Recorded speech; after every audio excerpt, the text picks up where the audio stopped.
You can try this at home. Hey guys, I've been working solo on a 560 square foot addition. I know it's kind of crazy. I've had a little bit of help here and there, but for example, all the rafters I did myself, and basically everything except for a couple lifts where I had a little bit of help. Like on these two LVLs, my brother just happened to come in town, and so that let him help me out with that, which is great, because it would have taken me 3 times longer myself. That's kind of the name of the game. Is everything solo just takes forever.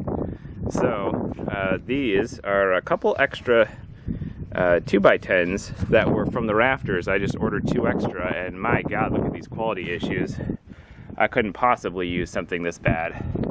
The other one's not much better. But then I was like, hey, you know, I could cut some little wedges and shuffle OSB up to the roof using those 2 spares. So let me show you how this works.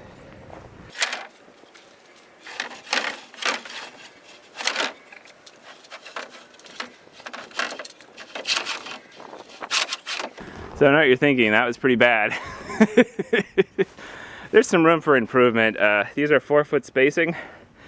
I'd say 3 foot would have been better, because I'm having some hard time getting a 4-foot range.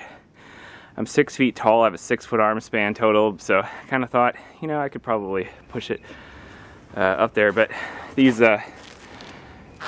supportive ribs in the middle here, these hips or whatever you want to call them, seems like I've already moved that one, and I just cannot find a good spot. It's always in the way. So that's why I was struggling so much in that spot. I think it was actually easier before I moved it. Anyway, it's a really good idea in concept, and if I had done it just a little bit different execution, it would have been much easier, but you get the idea.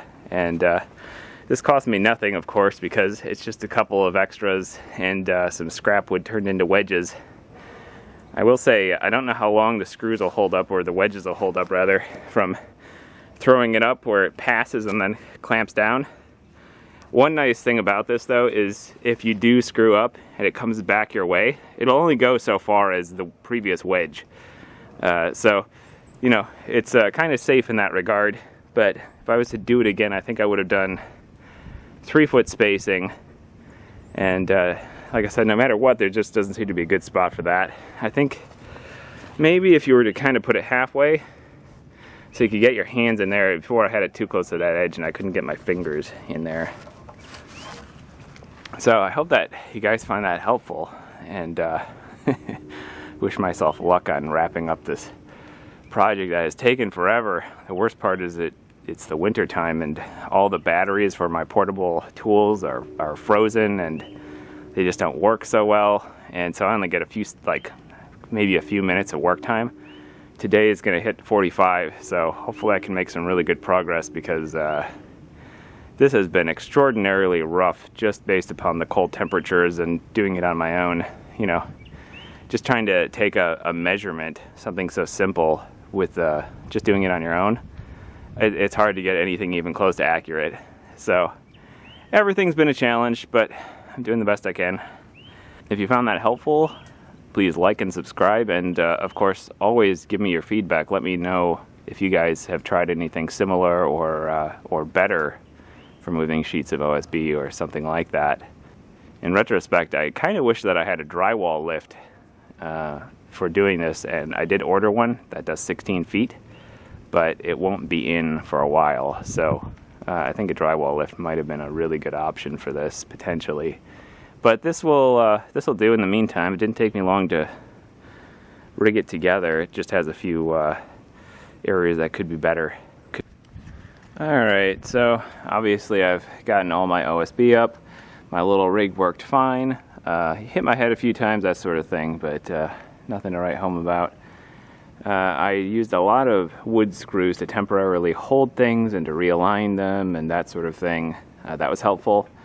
Having a little toe line there for safety, and when I get a little tired or I have my hands full of tools, that's really helpful.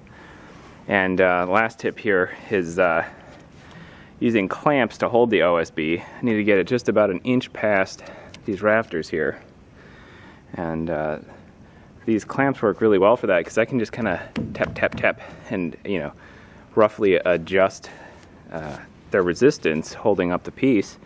And then again, I kind of tack a corner with a wood screw, and then do the final alignments, and then I start with the nail gun. So that's how I have done this whole roof by myself. It's been pretty exhausting. I'm pretty sick right now, so that hasn't been helpful. But you know, it's just about done, and I'm gonna throw a tarp over it tonight, and then it can nature can reign for the next 2 days straight. My only goal has been to get this sheathing up here so that I can protect the structure from the rain.